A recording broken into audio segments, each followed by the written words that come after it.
Fala aí, beleza? Aqui é o professor Jader Soares de Ciências e Biologia e nós estamos aqui no nosso vídeo um da nossa playlist de citologia. E para começar com chave de ouro, começaremos com um tema importante, que é a chamada fotossíntese.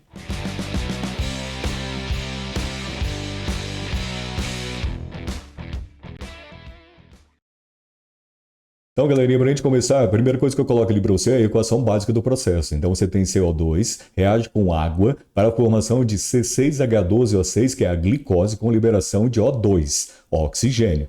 E aí você tem, então, fotossíntese, né? Então, foto quer dizer luz, então, obrigatoriamente você precisa de luz. Só que aí você tem que ter um pigmento ali para absorvê-lo. E o principal, né, não é o único, mas o principal pigmento fotossintético aí é a clorofila, que tem uma cor verde. Lembrando que clorofila está presente em vegetais, algas e cianobactérias. Mas cianobactérias são seres procariotos, portanto, não contam aqui com essa organela aqui, ó, que é o chamado cloroplasto. Inclusive, existe uma teoria endossimbiótica, né, que afirma que ele, há milhões de anos atrás, eram, né, cianobactérias. E aí você pega esse cloroplasto aqui, então estou falando sobre algas e plantas agora. E aí você tem ali algumas partes importantes. Então eu vou colocar ali para você que são aqueles disquinhos, que são aqueles disquinhos membranosos ali dentro do cloroplasto, que são chamados de tilacoides. Só que essas pilhas de tilacoides são interligados entre eles. Portanto, são interligados por membranas chamadas de lamelas. E aí você tem ali três que representam o preenchimento do cloroplasto. Então, o material de preenchimento, que é chamado de estroma. E é importante você lembrar que o estroma não tem clorofila. A clorofila está em tilacoides e lamelas. É importante você saber disso. Por quê? Porque a fotossíntese é dividida em duas reações, né? Chamadas reações de claro e reações de escuro. As reações de claro ainda podem ser chamadas de fotoquímica, assim, luminosa, assim. Aí, se você pegar obrigatoriamente, elas precisam de luz direta. Só que além de luz, você também tem água, a necessidade de água. A água é um reagente importante. Que em tilacoides e lamelas acontece então a fotólise da água. Traduzindo literalmente, fotólise da água é a quebra da água pela luz. Se você quebra H2O, você só pode produzir duas coisas, né? Hidrogênio e oxigênio. Então o oxigênio é liberado na forma de O2. Esse O2 ele pode ir para a atmosfera? Pode. Ele pode ser utilizado na respiração do próprio vegetal ou da própria alga? Sim. Só que além de você ter a liberação de O2, você tem a liberação de hidrogênios da água. Só que você tem uma molécula ali, então, que é derivada de vitaminas aí do grupo B, que é o chamado NADP. Na realidade, ele é NADP+, mas esse detalhe não faz muita diferença para nós. NADP+, se liga aos hidrogênios provenientes da água e se converte em NADPH.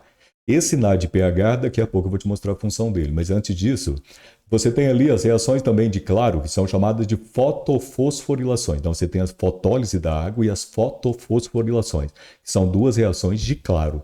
E aí a fotofosforilação produz ATPs. Então ali você tem a conversão de energia luminosa em energia química, armazenada no ATP. Só que depois disso, acaba-se então a reação de claro e inicia-se a reação de escuro, que é composta de um ciclo chamado de ciclo de Calvin, cujo um dos principais reagentes é quem? CO2. Aí você pega o CO2, ele pode vir da atmosfera? Pode. Pode vir da respiração do próprio vegetal? Pode também. Só que o CO2 vai se unir ali ao NADPH e o NADPH vai doar a ele os seus hidrogênios que ele captou na reação de claro e vai se converter em C6H12O6, que é a glicose. Aí você olha ali e fala, de onde vem o carbono da glicose? Do CO2. De onde vem o oxigênio da glicose? Do CO2. De onde vieram os hidrogênios? Do NADPH. Só que NADPH captou H onde? Nas reações de claro. Só que a partir de quem? Da fotólise da água, que gerou oxigênio, mas gerou também hidrogênios. E aí, se você pega o CO2, ele é pobre em energia. Sim, a glicose é rica. Então você tem que injetar energia, né? Para você injetar energia, você vai utilizar quem? Os ATPs. Então a glicose ela tem que tipo de energia? Energia química, que foi obtida a partir de quem? ATPs. Só que aí você imagina o seguinte, olha aqui. Reação de claro depende diretamente da luz? Sim, reação de claro depende diretamente da luz. Ou você tem reação, ou você tem luz, né? Ou você não tem reação de claro.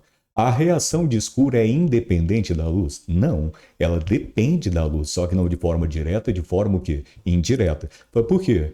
Porque olha só, um dos reagentes da reação de escuro não é o CO2, sim. Só que os outros dois reagentes são os ATPs e os chamados NADPH. Só que o NADPH, ele foi produzido e ATPs, né, foram produzidos onde? Na reação de claro. E reação de claro precisa de quê? Luz. Só que você tem, ninguém tem estoque de NADPH e ATP, porque eles são moléculas instáveis. Então, portanto, é o seguinte, a reação de escuro pode acontecer no escuro? Pode. Quando? Enquanto você tiver CO2, enquanto você tiver NADPH, enquanto você tiver ATP. A partir do momento que você não tem NADPH e ATP, a fotossíntese não é capaz mais de ser realizada. Então, para-se reação de claro, rapidamente vai parar a reação de quê? Escuro. Então, a reação de escuro é independente da luz? Não, ela depende da luz, só que não de forma direta, e sim de forma o quê? Indireta. Então, galerinha, é isso. Espero que eu possa ter aí contribuído para você entender um pouco mais sobre fotossíntese. Se você achar que eu te ajudei, deixa aí o seu like. Também se inscreva no canal se não for inscrito. É isso, um grande abraço, fique bem, tchau.